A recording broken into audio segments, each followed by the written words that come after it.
EdTech Mondays Kenya is supported by the MasterCard Foundation Center for Innovative Teaching and Learning in ICT and EdTech East Africa. Hello and welcome to EdTech Monday Kenya, a monthly series of conversations. My name is Kemibaro, your host and moderator for the Kenya edition. This month, we look at advancing girls' education through digital learning in Kenya. The International Day of the Girl Child is 11th October 2022, which recognizes girls' rights and the unique challenges girls face around the world. This year's theme is Digital Generation, Our Generation, which provides a platform for the global community to understand the disadvantages girls face online. This is very much in line with our theme for this month's EdTech Monday Kenya, which is Advancing Girls' Education through Digital Learning in Kenya. The reality today is that although access to education in Kenya has improved significantly at a national level, and especially since 2003 when free primary education was introduced in the country, access to education for out-of-school girls in various regions of the country can be as low as 19% due to issues such as cultural practices and poverty. Various studies indicate that teenage pregnancies and early marriages contribute to girls' dropout rates in schools. In terms of advancing girls' education through digital learning, the advent of the pandemic brought to the fore technologies, platforms, and processes that can enable education for out-of-school girls at scale throughout Kenya. Technologies like mobile devices and the internet have become key delivery channels for digital learning for out-of-school girls of all ages in the country. Digital learning can counter the barriers that prevent out-of-school girls from accessing education at scale. As we explore the ways and means that digital learning can advance education for girls in Kenya, we ask, what measures can be taken by all concerned stakeholders such as the government, our communities, strategic partners, parents and others to ensure that out-of-school girls in Kenya get access to digital learning, and what impact will this have on our society at large? Please send us your responses on edtechmonday@mastercardfdn.org. To explore the conversation on digital learning to advance education for girls in Kenya, allow me to introduce our panel for this month. Rukia Sebit, CEO and Executive Director of the Sunflower Trust, an organization that works with vulnerable girls to improve their literacy levels. Tonee Ndungu, founder and CEO of Kytabu, an education technology company working to make digital content accessible, available, and affordable for educators and learners in Africa.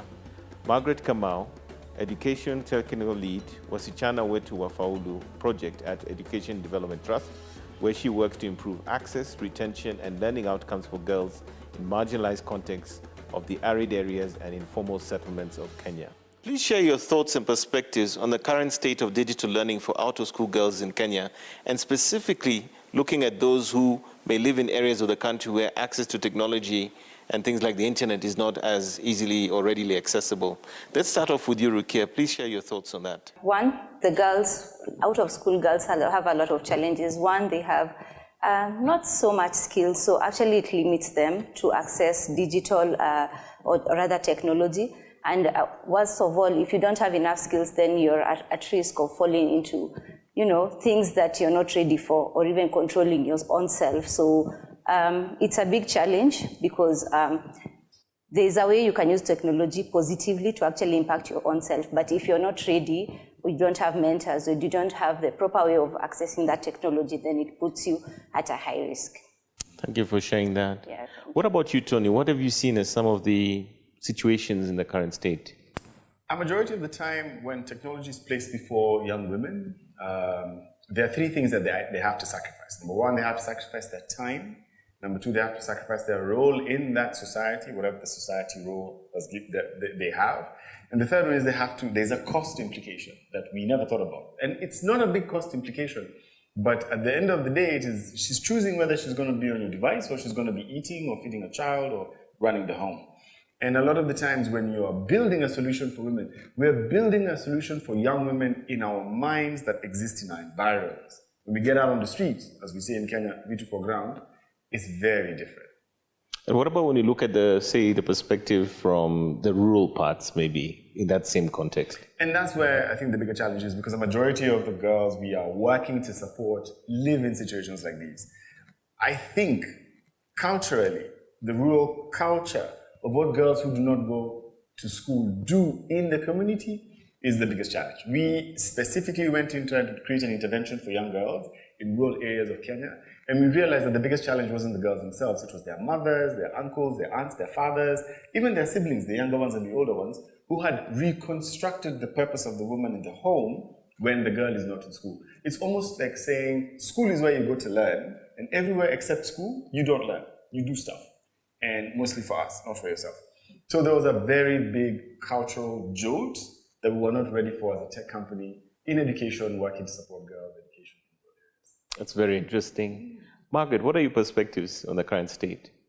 I think one of the surprises I found personally is when you go to the rural areas, both the out-of-school girls, the ones in school, sometimes it's an opportunity thing. They just don't have access to the facilities. But once they do, you just need them exposed just a little, and they're able to do a lot more with them. For me, that is the biggest surprise, and therefore it means it's also an opportunity for the country, whether we can be able to set up, whether at homestead level, community level, school level, give them that opportunity. They have such potential, and I think it's their generation. Fantastic. Yeah.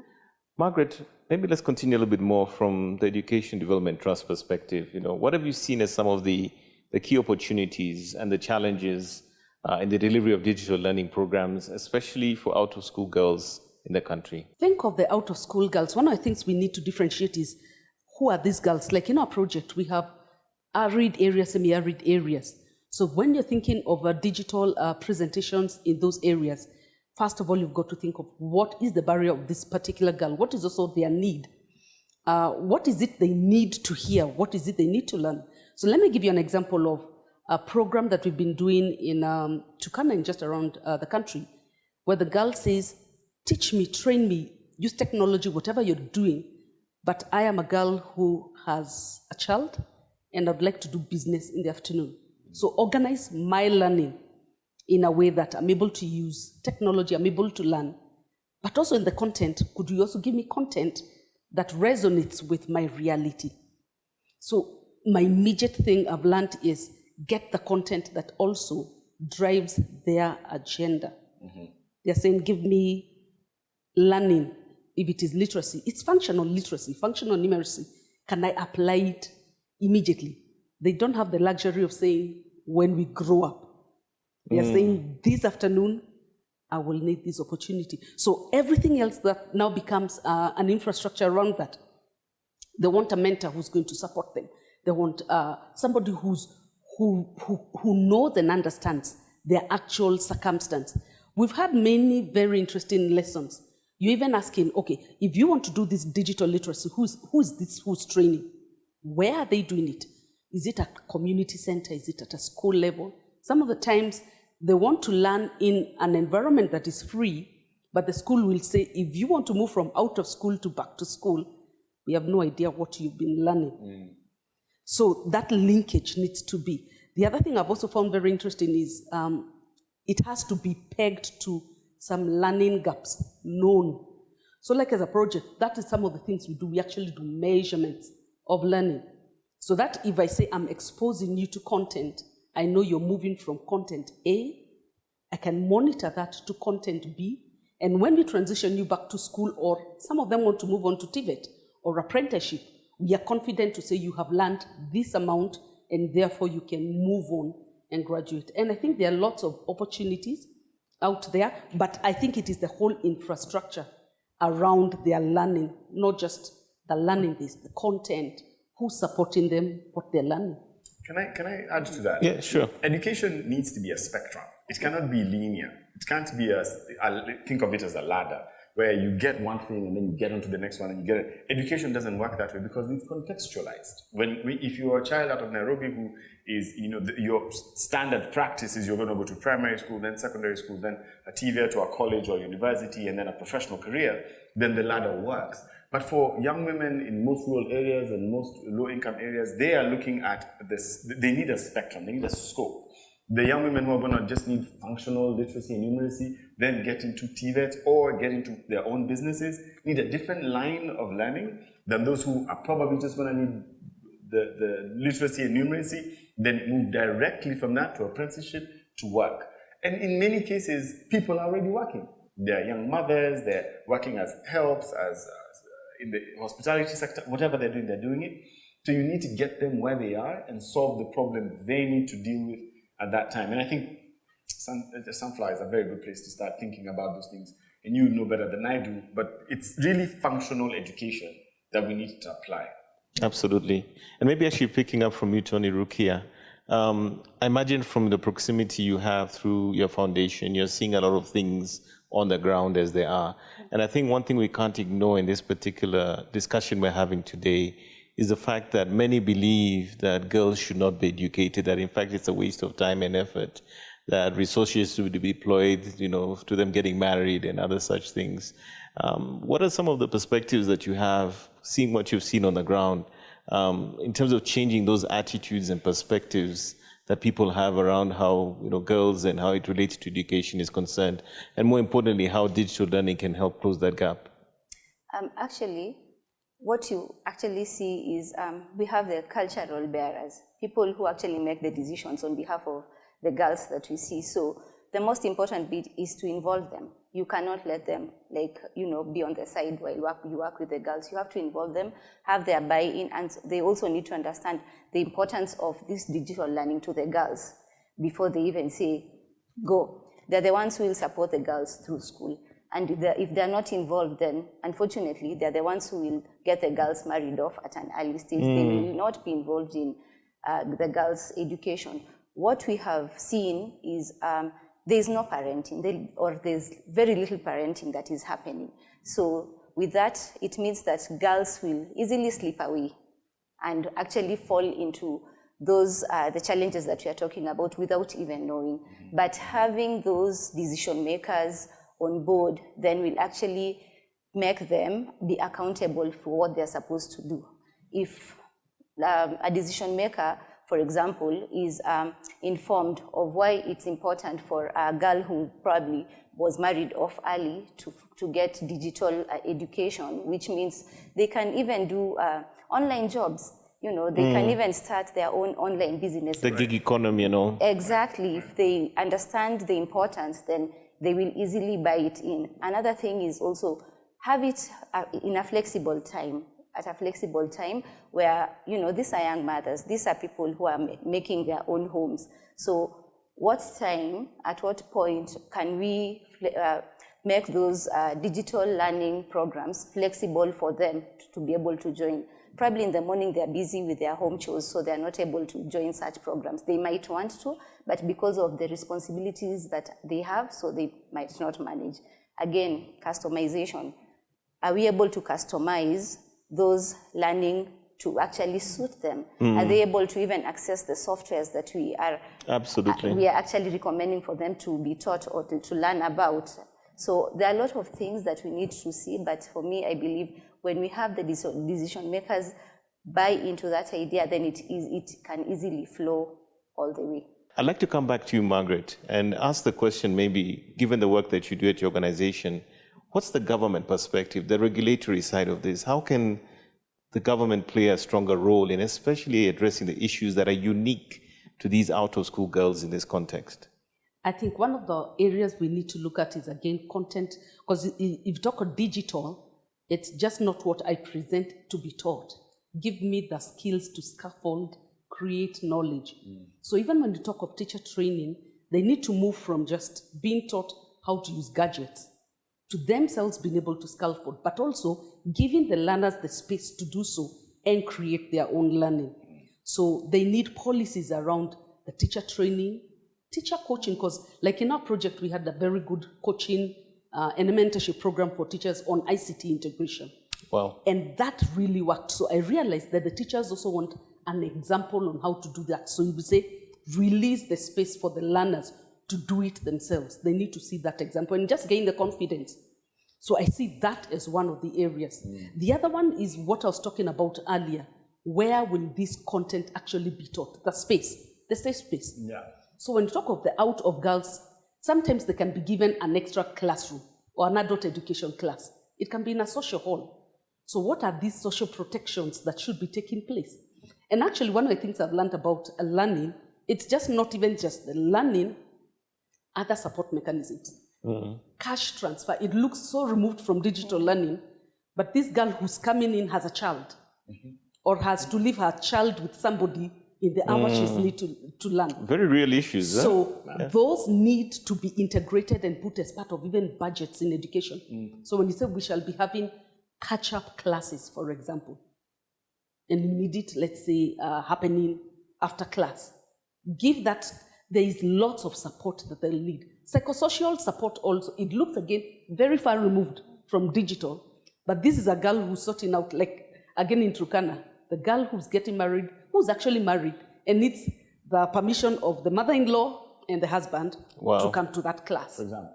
Yeah. So there's lots she needs to sort out. The sexual reproductive health issues she needs to sort out. Way before we can talk about her accessing the learning digitally and utilizing it. Yeah. So there's all this support that I think needs to be put now back into policy so that even, like now we need teachers. If you said they'll be taught digitally outside of the school setting, who is doing that teaching? And what is their qualification? And who is teaching the ones teaching that teaching? And then also the monitoring.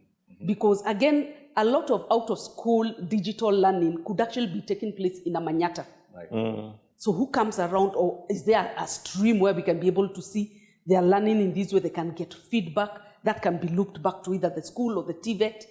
All this support is needed. And for that to happen, we need actually policies so that money, personnel are located, even the content. I think maybe, and this is my last, even that content needs to be reviewed. For out of school, it's a complete different ballgame. Ask them what they want to learn. What is their reality in Kilifi? Different from Tana River, different from Samburu Marsabit. Can they be a part of the creation of the digital content that resonates with their reality so that we don't assume that all girls out of school want to do hairdressing? And those cliches. Yes. So it's really about localization, contextualization, familiarization to the situation and they're then in. put it in policy itself. So that now beyond that there is support, a very definite support. So we're not making assumptions about and it needs to be hyper-localized, because even when we talk about localization, the thing we will miss is that for a country of 42 to 45 languages, where 5 kilometers east is a completely different culture from 5 kilometers west, despite the fact they speak the same mother tongue, says a lot to understanding what the requirements and the relationship a girl child has with a community has in another town. We tried the Girls for Girls. Kytabu did this project called Girls for Girls. There was a mentorship program between women in more privileged environments with women in less privileged environments. And it wasn't a grand success, but it wasn't a terrible failure. It didn't fail because we learned a lot, but it didn't succeed because we were not able to mentor the girls as we anticipated. Because the assumption we made was that girls look up to people in the urban areas in that way, and I like that you're shaking your head, because it's not true. A lot of the time, the expectation that these girls have for themselves is what they will work towards. And they are never looking up to people they don't see on a daily basis. So it is not the lady who lives in Nairobi talking to the girl who is in Turkana that matters. It is the chief's wife in Turkana that she looks up to, because this is the person she sees in the community most often. It's a relatable. It's relatable. So it has to be hyper-localized when you talk about content. It has to be hyper-localized, and it's not difficult to do because we then were able to get what we called point leaders, or small, we call them North Stars. And we're able to get 15 people who cost us a tenth of the price to create content with, vis-a-vis their counterparts who are in the city, who are very hard to find, who had very tight timetables. And these videos, this content went much further and much wider than what we had tried to do from the city. And we realized all we need for technology to intervene is first make it simplistic, to your point, get it hyper-localized, and then thirdly and most importantly, show the value to the larger community, the mother-in-law and the husband. Let them see the immediate value of why this girl's going to school will be valuable to us. And the moment those three things were done, we started seeing gains and real traction. 2 girls one day, 4 girls the next day, 9 girls the day after that. By the time the program was done, 60 girls. Why? Because it was Mama so-and-so, who all the girls knew and respected. The value of the learning was hyper-localized, and the mother-in-law and the husband and whoever else was in the community specifically understood why so-and-so being able to calculate or understand milliliters will help her know how much medicine to give her child. Yeah. It happens to also be my child or my grandchild, and this will keep our children alive. So those are the kind of things that we learned that we wanted to be able to implement. And maybe if I can pick on what he's talking about, as we talk localized, you also think who it is who can be partnered with at that local level. It is very important. So if it is a mentor who's in the vicinity, let's work with that person. For example, for us, we had a program during COVID period where girls could actually come together. And one of the things we learned is that the girls who actually learned together, even around a radio, they actually learned much better than the ones who were alone back in the Manyata. There's a communal element, huh? There is, and that is very important. So just that sensitivity, we've got to keep learning. You talk of radio lessons, for example, the basic, up until you go to the back of Marsabit Hills, and the frequency is not there. So you need that community feedback that says, it's not working for us, and quickly run to the local radio stations who are able to pick that frequency and distribute it. So those are some of the things you've got to keep your ear right on the ground if you're going to make a difference. Thank you. You know, I'm going to segue to something completely unrelated, but I remember there's a story about many years ago, development organizations going into villages and deciding to put a borehole.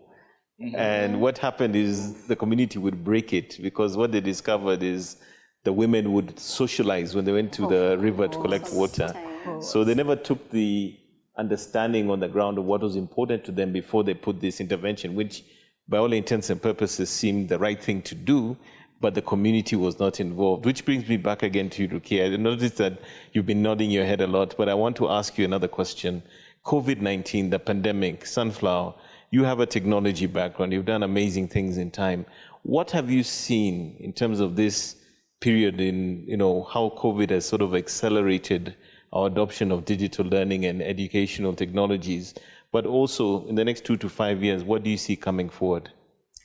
Actually, before COVID, a lot of people that we work with had not really embraced technology. And so when COVID hit and schools were closed, then assignments were given digitally, but our beneficiaries basically could not access.